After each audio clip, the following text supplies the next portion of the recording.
जी अस्सलाम वालेकुम। तो कैसे हैं आप? आज का जो टॉपिक है इसका नाम है nucleic acid.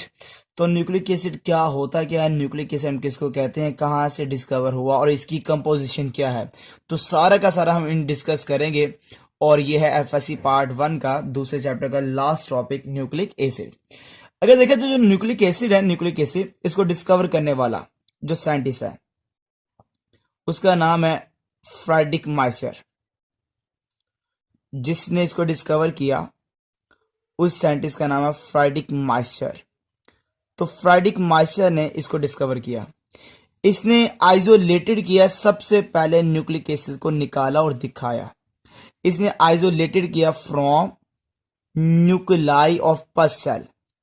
Nuclei of pus cell, जो पस सेल है इसके न्यूक्लियस के अंदर से इसने निकाल के दिखाया किसको, न्यूक्लिक एसिड को। अब इसकी केमिकल नेचर देखी जाए, केमिकल नेचर, तो इसकी जो केमिकल नेचर है, केमिकल नेचर वो आपको नजर आती है एसिडिक। मतलब कि इसकी जो केमिकल नेचर है वो एसिडिक है। और कहां से आइसोलेट हुआ, न्यूक्लियस से आइसोलेट हुआ, मतलब कि न्यूक्लियस से निकाला। और नेचर क्या है इसकी, एसिडिक। तो यहां पर अगर देखा जाए तो हमने इसका नाम रख दिया न्यूक्लियस से आइसोलेट हुआ। आइसोलेशन इसकी न्यूक्लियस से हुई और आइसोलेशन के बाद इसकी नेचर देखी जाए तो वो एसिडिक है। एसिडिक है इसकी नेचर। तो एसिडिक नेचर और आइसोलेशन को आपस में मिलाया जाए तो हमारे पास जो बनता है हम उसको नाम देते हैं, they are called nucleic acid.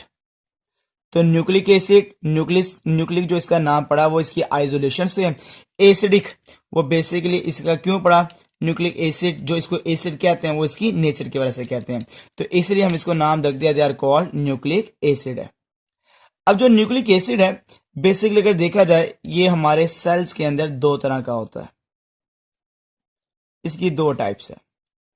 ए को नाम देते हैं डीएनए और ए को नाम देते हैं आरएनए। जो डीएनए है इसका पूरा नाम deoxy ribo nucleic acid. Deoxy ribo nucleic acid, ये इसका पूरा नाम है। और अगर देखा जाए आरएनए का, इसको कहते हैं राइबो न्यूक्लिक एसिड। इसको राइबो न्यूक्लिक एसिड का नाम दिया जाता है। अगर देखा जाए जो डीएनए है, डीएनए कंपोजिशन के लिहाज से, कंपोजिशन के लिहाज से ये बना होता है डीऑक्सी राइबो न्यूक्लियोटाइड से। मतलब कंपोजिशन के लिहाज से इसके पास मौजूद है, कंपोजिशन के लिहाज से ये बना होता है compose bye deoxy ribo nucleotide. ये इससे मिलकर बना होता है। और ये कंपोजिशन के लिहाज से कंपोज बाय राइबो न्यूक्लियोटाइड, ये राइबो न्यूक्लियोटाइड से मिलकर बनता है। इसी के बाद दोनों के पास शुगर भी डिफरेंट है। इन दोनों के पास जो शुगर होती है वो पेंटोज शुगर होती है। अब पेंटोज शुगर का मतलब ये है कि जिसके पास 5 कार्बन होते हैं, 5 कार्बन शुगर, 5 कार्बन वाली शुगर, उसको हम कहते हैं पेंटोज शुगर। और दोनों के पास डिफरेंट है। जो आपको डीएनए के पास नजर आती है उसका नाम है डीऑक्सीराइबोस शुगर, डीऑक्सीराइबोस शुगर। और अगर आपको नजर आती है आरएनए के पास, उसका नाम है राइबोस शुगर। मतलब कि दोनों के पास जो शुगर है वो भी डिफरेंट आपको नजर आती है। इसी तरह देखा जाए पेंटोज शुगर के बाद जो इन दोनों के पास डिफरेंट होती है नाइट्रोजीनस बेसिस। नाइट्रोजीनस बेसिस भी दोनों के पास डिफरेंट है। अगर देखा तो जो डीएनए है इसके पास मौजूद होती है एडिनिन, गुआनिन, साइटोसिन और थायामीन। और आरएनए के पास होती है एडेनिन, गुआनिन, साइटोसिन और यूरासिल। इसके पास uracil, adenine, guanine, cytosine, uracil होती है और इसके पास थायामीन होती है। अगर यहाँ पे फर्क देखा जाए तो एक नाइट्रोजीनस बेस का फर्क आ रहा है। इसके पास क्या है, थायमीन है डीएनए के पास, और आरएनए के पास क्या होती है, यूरासिल मौजूद होती है। अब देखा जाए दोनों की जो प्रेजेंस है वो भी डिफरेंट जगह पे मौजूद होती है प्रेजेंस के लिहाज से। ये जो आपके पास डीएनए है ये मौजूद होता है ये मौजूद होता है प्रेजेंट इन क्रोमोसोम। ये आपको क्रोमोसोम में नजर आता है। क्रोमोसोम के साथ साथ ये आपको अगर देखा जाए ये आपको माइटोकॉन्ड्रिया के अंदर नजर आता है, और माइटोकॉन्ड्रिया के साथ साथ ये आपको क्लोरोप्लास्ट के अंदर नजर आता है, क्लोरोप्लास्ट के अंदर नजर आता है। इसी तरह जो आरएनए है ये भी प्रेजेंट होता है, आपको नजर आता है न्यूक्लियोलस के अंदर नजर आता है। न्यूक्लियोलस के बाद राइबोसोम्स में होता है, और राइबोसोम्स के साथ से ये आपको नजर आता है साइटोसोल के अंदर नजर आता है, साइटोसोल में नजर आता है। अगर देखा जाए तो दोनों का रोल डिफरेंट है, दोनों का रोल डिफरेंट है। जो डीएनए बेटे इसको अगर देखा जाए बेटा, इसको हम कहते हैं हेरिडिटरी मटेरियल है। ये हेरिडिटरी मटेरियल है जो विरासती आपको नजर आता है, विरासत को कंट्रोल करने वाला वो आपके पास डीएनए है। जो इन्वॉल्व इन प्रोटीन सिंथेसिस होता है, इन्वॉल्व इन प्रोटीन सिंथेसिस, जो प्रोटीन बनाने के लिए इन्वॉल्व होता है, हम उसको नाम देते हैं, दे आर कॉल्ड आरएनए है। तो आरएनए और डीएनए मैंने कंपैरिजन किया, डीएनए में क्या फर्क है और आरएनए में क्या फर्क है, और डीएनए के क्या फुल एब्रीविएशन है, आरएनए की क्या फुल एब्रीविएशन है, कहाँ कहाँ मौजूद होते हैं, क्या क्या इनका रोल होता है, ये दोनों में डिफरेंस है डीएनए और आरएनए के अंदर। अगर देखा जाए इन दोनों को बनाने वाला कौन है, इनको दोनों को बनाने वाला जो सब यूनिट है उसका नाम है न्यूक्लियोटाइड। हम उसको नाम देते हैं, they are called nucleotide. What is nucleotide? Nucleotide हम किसको कहते हैं? जो न्यूक्लियोटाइड है ये हम कहते हैं रिपीटिंग सब unit of nucleic acid, repeating सब यूनिट्स ऑफ न्यूक्लिक एसिड। जो न्यूक्लिक एसिड के सब यूनिट है, न्यूक्लिक एसिड जिनसे मिलकर बनता है, हम उसको नाम देते हैं, दे आर कॉल्ड न्यूक्लियोटाइड। तो न्यूक्लियोटाइड अगर देखा जाए ये यूनिट्स ऑफ न्यूक्लिक एसिड है, यूनिट्स ऑफ न्यूक्लिक एसिड जिससे न्यूक्लिक एसिड बनता है, हम उसको नाम देते हैं, they are called nucleotide. Basically nucleotide खुद किससे मिलकर बनता है? जो न्यूक्लियोटाइड है बेसिकली द कॉम्बिनेशन ऑफ, ये तीन चीजों का कॉम्बिनेशन है, तीन चीजें, द कॉम्बिनेशन ऑफ, पहली चीज पेंटोस शुगर, पेंटोस शुगर को मिलाया जाए, इसके साथ साथ पेंटोस शुगर के साथ साथ अगर देखा जाए नाइट्रोजीनस बेसिस को मिलाया जाए, और नाइट्रोजीनस बेसिस के साथ साथ अगर हम मिला देते हैं फॉस्फेट ग्रुप को, तो इन तीनों को मिलाने से अगर देखा जाए तो जो बनता है हम उसको नाम देते हैं, दे आर कॉल्ड न्यूक्लियोटाइड है। पहली चीज मैंने कौन सी बताई? पेंटोस शुगर, दूसरी बताई नाइट्रोजीनस बेसिस, और तीसरी मैंने क्या बताई? Phosphate group. इन तीनों को मिलाओ तो क्या बनता है? न्यूक्लियोटाइड बनता है, न्यूक्लियोटाइड। मतलब कि न्यूक्लियोटाइड के पास तीन चीजें हैं, तीन चीजें इसके पास है। जो पहली चीज है उसका नाम बताया मैंने पेंटोस शुगर, एक पेंटोस शुगर है। दूसरी चीज मैंने बताई फॉस्फेट ग्रुप होगा, फॉस्फेट ग्रुप होगा। और तीसरी चीज बताई नाइट्रोजीनस बेसिस होंगे। अब जो पेंटोस शुगर है, जैसे मैंने आपको बताया, जो पेंटोस शुगर ये 5 कार्बन शुगर को कहते हैं। 5 कार्बन वाली जो शुगर होती है they are called pentose sugar. अब 5 कार्बन वाली शुगर अगर देखा जाए तो हमारे पास दो तरह की है, दो तरह की। एक को नाम देते हैं deoxy ribose sugar, deoxy ribose sugar, जो कि किसके पास होगी? डीएनए के पास।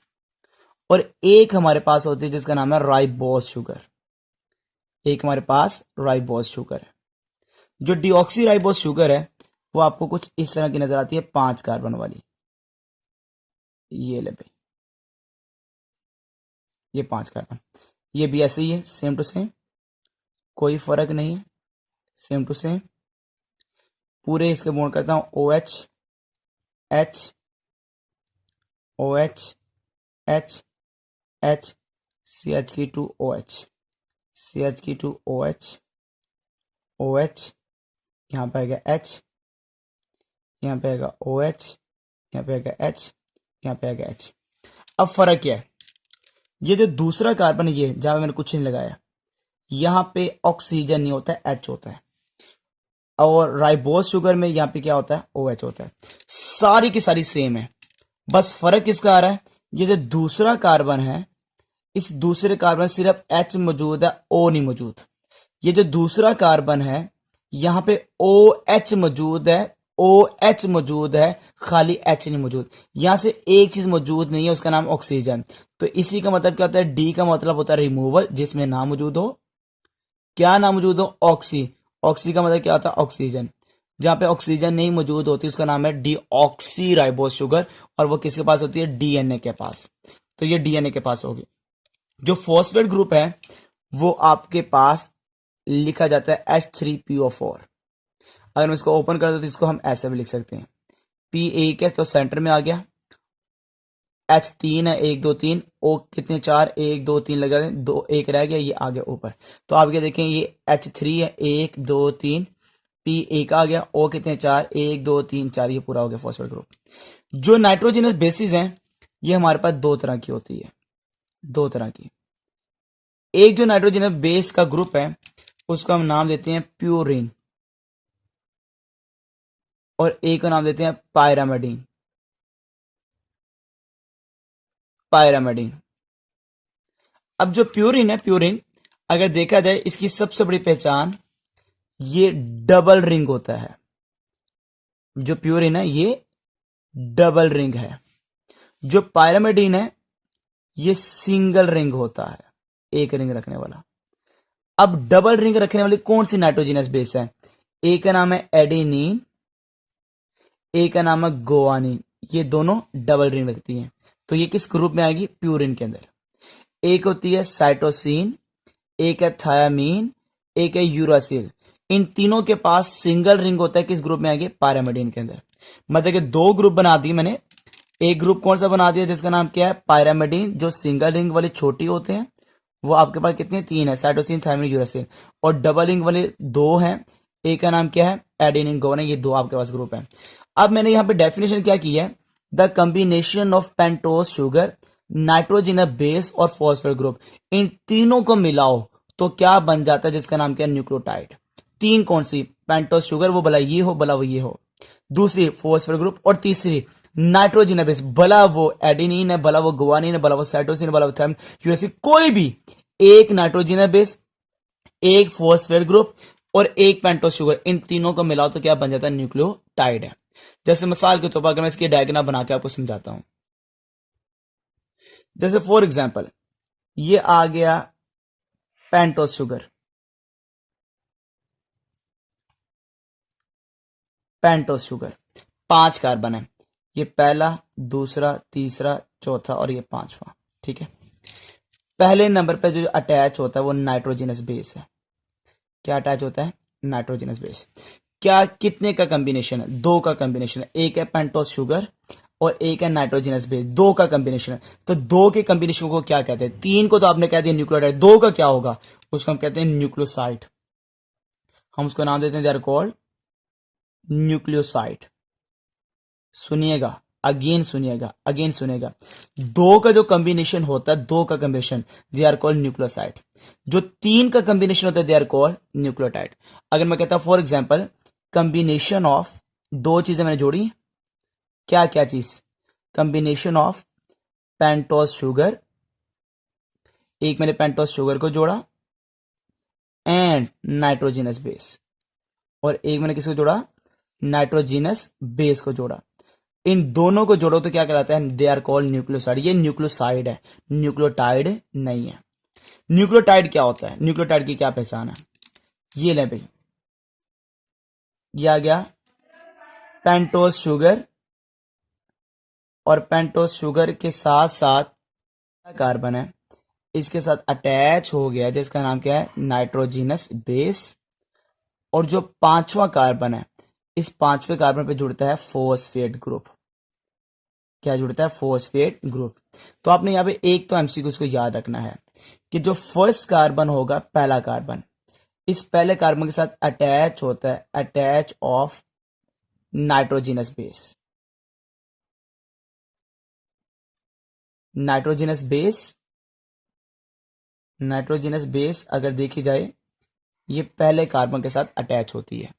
नाइट्रोजिनस बेस आपको हमेशा पहले कार्बन पे नजर आती है अटैच होते हुए। और अगर देखा जाए यहाँ पे जो पांचवा कार्बन है, पांचवा कार्बन, इस पांचवें कार्बन के साथ जो अटैच होता है उसका नाम देते हैं फॉस्फेट ग्रुप। तो आपने यहाँ पे क्या याद रखना है, दो चीजें, कि जो आपके पास पेंटोस शुगर है उसके पहले कार्बन पे जो अटैच होगा उसका नाम है नाइट्रोजिनस बेस, और जो पांचवें कार्बन पे अटैच होता है उसका नाम क्या, फॉस्फेट ग्रुप। ये आपने याद रखना है। तो दो का कॉम्बिनेशन क्या होगा, न्यूक्लियोसाइड। तीन का कॉम्बिनेशन क्या होगा, न्यूक्लियोटाइड। क्या होगा, दे आर कॉल्ड न्यूक्लियोटाइड। अब आपको मैंने दो तीन चीजें बतानी है कि अगर एक न्यूक्लियोटाइड है तो हम उसको क्या कहते हैं, और अगर दो न्यूक्लियोटाइड है तो उसको क्या कहते हैं, तीन न्यूक्लियोटाइड है तो हम उसको क्या कहते हैं। ये आपको कुछ एग्जाम्पल बतानी है जी। तो जो एक न्यूक्लियोटाइड है, एक न्यूक्लियोटाइड, सिर्फ एक न्यूक्लियोटाइड, हम उसको नाम देते हैं, दे आर कॉल्ड मोनोन्यूक्लियोटाइड। मतलब जो एक न्यूक्लियोटाइड होता है, एक न्यूक्लियोटाइड को हम क्या कहते हैं, दे आर कॉल्ड मोनोन्यूक्लियोटाइड। मतलब कि अगर मैं कहता हूं सिंगल न्यूक्लियोटाइड, एक न्यूक्लियोटाइड, न्यूक्लियोटाइड क्या था, combination of nitrogenous base, pentose sugar and phosphate group, तीन चीजों का combination, they are called nucleotide. तो एक न्यूक्लियोटाइड क्या होगा, मोनोन्यूक्लियोटाइड। और इसकी एग्जाम्पल हमारे पास बहुत इंपॉर्टेंट, एटीपी। बुक के अंदर एटीपी की डायग्राम बनी हुई है जो आपने लाजमी तौर पे याद करनी है। 2 नंबर का अक्सर क्वेश्चन आता है कि एटीपी का स्ट्रक्चर बना के दिखाएं, तो वहां पे बना हुआ है एटीपी का स्ट्रक्चर, वो आपने याद करना है, एटीपी का स्ट्रक्चर। ठीक हो गया। अब है डाइन्यूक्लियोटाइड। डाइन्यूक्लियोटाइड हम किसको कहते हैं, डाइन्यूक्लियोटाइड की पहचान है combination of two nucleotide, combination of two nucleotide. जो दो न्यूक्लियोटाइड का कॉम्बिनेशन होता है हम उसको नाम देते हैं, दे आर कॉल्ड डाइन्यूक्लियोटाइड। और इसकी एग्जांपल भी बहुत इंपॉर्टेंट है। एक का नाम है निकोटीन अमाइड डाइन्यूक्लियोटाइड, NAD, और एक आपने पढ़ा होगा FAD। ये दोनों के दोनों डाइन्यूक्लियोटाइड है। एक होता है पॉलीन्यूक्लियोटाइड, पॉलीन्यूक्लियोटाइड। तो पॉलीन्यूक्लियोटाइड हम किसको कहते हैं, तो पॉलीन्यूक्लियोटाइड का पहचान कॉम्बिनेशन ऑफ मैनी न्यूक्लियोटाइड। अगर बहुत ज्यादा न्यूक्लियोटाइड आपस में मिल जाएं तो फिर हम उसको नाम देते हैं, दे आर कॉल्ड पॉलीन्यूक्लियोटाइड। और इसकी जो एग्जांपल हमारे पास उसका नाम है DNA और RNA। तो जो DNA और RNA ये पॉलीन्यूक्लियोटाइड है, जो दो न्यूक्लियोटाइड का कॉम्बिनेशन था जिसका नाम क्या, डाइन्यूक्लियोटाइड है, और जो एक न्यूक्लियोटाइड का combination they are called ATP है। अब होता क्या है, कैसे न्यूक्लियोटाइड आपस में जुड़ते हैं, जैसे मिसाल के तौर पर फॉर एग्जांपल ये हमारे पास एक न्यूक्लियोटाइड है, ये एक न्यूक्लियोटाइड है,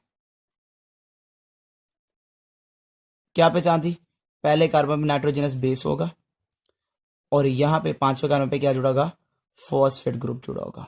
ठीक है, ये है तीसरा कार्बन, पहला, दूसरा, तीसरा, चौथा और ये पांचवा है। ठीक है, ये है तीसरा कार्बन। तीसरे कार्बन पे आपको याद होना चाहिए, यहाँ पे मैंने ये जोड़ा था, यहाँ पे मैं आकर दिखा भी देता हूँ, ये देख सकते हैं, ये आपके पास शुगर है, ये तीसरे कार्बन में क्या था, OH, और यहाँ पे क्या था, HR। ठीक है, OH यहाँ पे क्या था, HR। ठीक है, ये तीसरा कार्बन, इसको मैं दिखा रहा हूँ, बाकी मैं किसी को नहीं दिखा रहा, सिर्फ मैं इसको दिखा रहा हूँ। ठीक है, इसी तरह ये आ गया दूसरा न्यूक्लियोटाइड, ये लो भाई, यहाँ पर होगा नाइट्रोजनस बेस, ये पांचवा लगा होगा फॉस्फेट ग्रुप, और यहाँ पे लगा हुआ OH, और यहाँ पे लगा हुआ H। ठीक है, मैंने सिर्फ बताना है, मेरा ये टॉपिक नहीं है।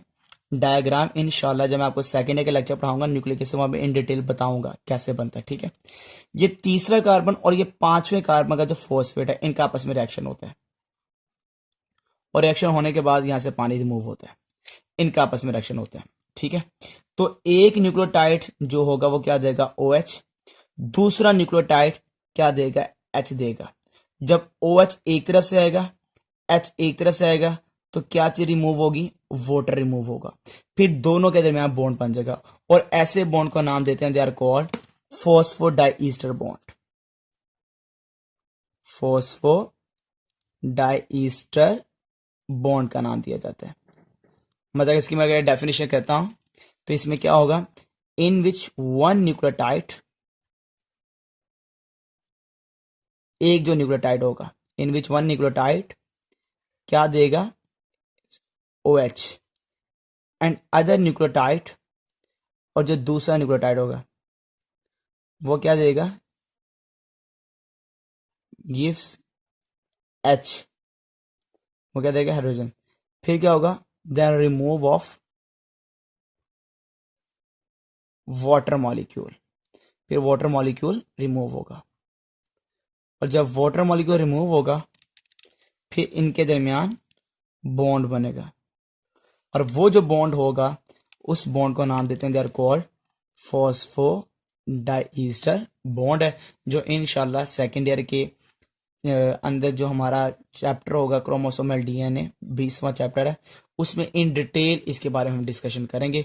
बाकी इतना आपका टॉपिक था पार्ट 1 के जो सेकंड चैप्टर के अंदर, जो आपका शॉर्ट क्वेश्चन और MCQs के लिहाज से बहुत ज़्यादा इंपॉर्टेंट है। ओके बेटा, अल्लाह हाफिज़।